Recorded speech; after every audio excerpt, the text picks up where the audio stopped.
The Martyrs of Rome, 64 A.D. In the year of 64 Anno Domini, Rome burned.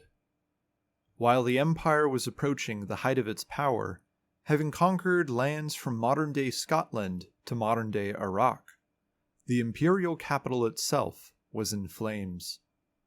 For 9 days, fire swept back and forth, destroying 2/3 of the city.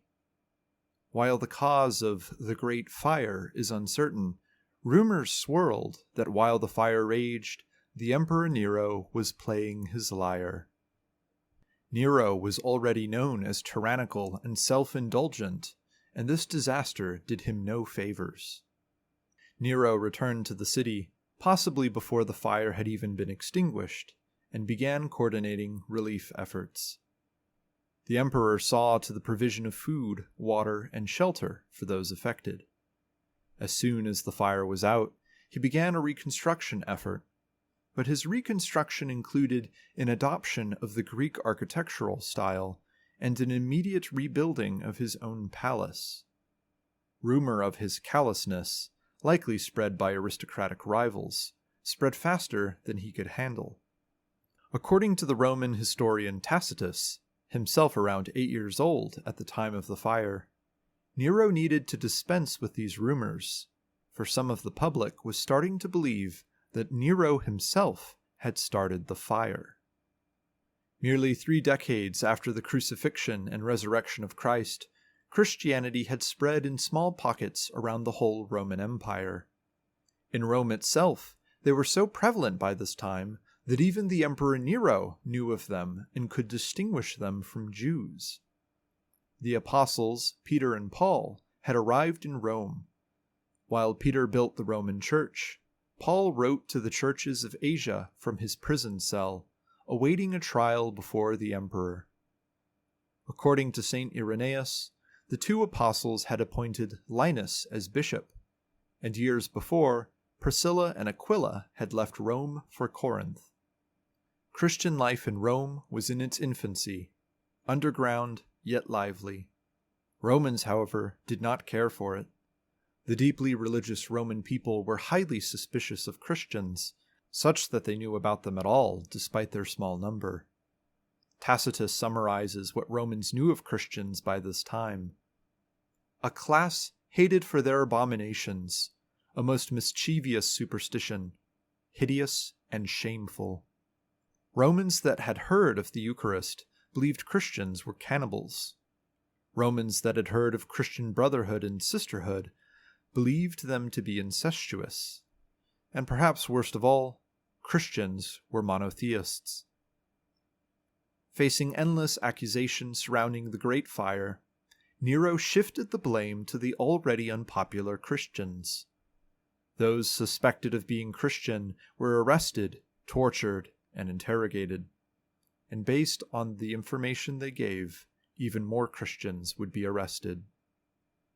Tacitus writes, "Mockery of every sort was added to their deaths. Covered with the skins of beasts, they were torn by dogs and perished, or were nailed to crosses, or were doomed to the flames and burnt, to serve as a nightly illumination when daylight had expired."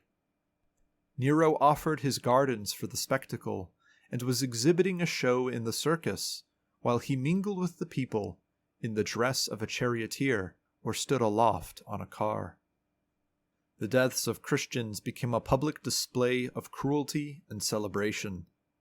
They were tied to posts and set on fire to serve as Nero's torches. Games were held at which Christians were fed to all manner of wild animals in the Colosseum. Roman soldiers, bored of the banality of their evil, would amuse themselves by crucifying Christians in various positions and postures. It was during this great persecution under Nero that St. Paul was taken onto the Via Laurentina and beheaded. According to Christian tradition, St. Peter was fleeing Rome from these persecutions when Christ appeared to him, carrying his cross and heading into the city. Peter asked Christ, "Domine, quo vadis?" Lord, "Where are you going?" Christ replied to Peter, "To Rome, to be crucified." St. Peter would return to Rome, where he would be arrested.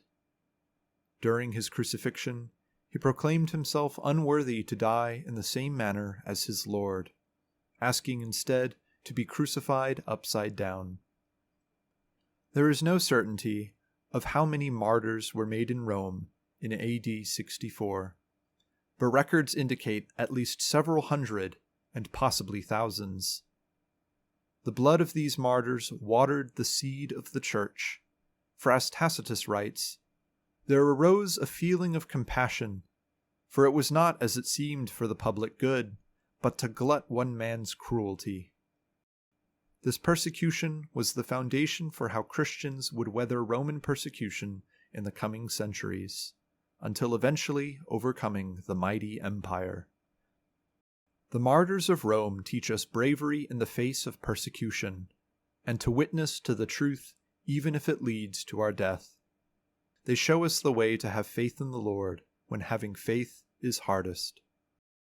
Holy Martyrs of Rome, pray for us.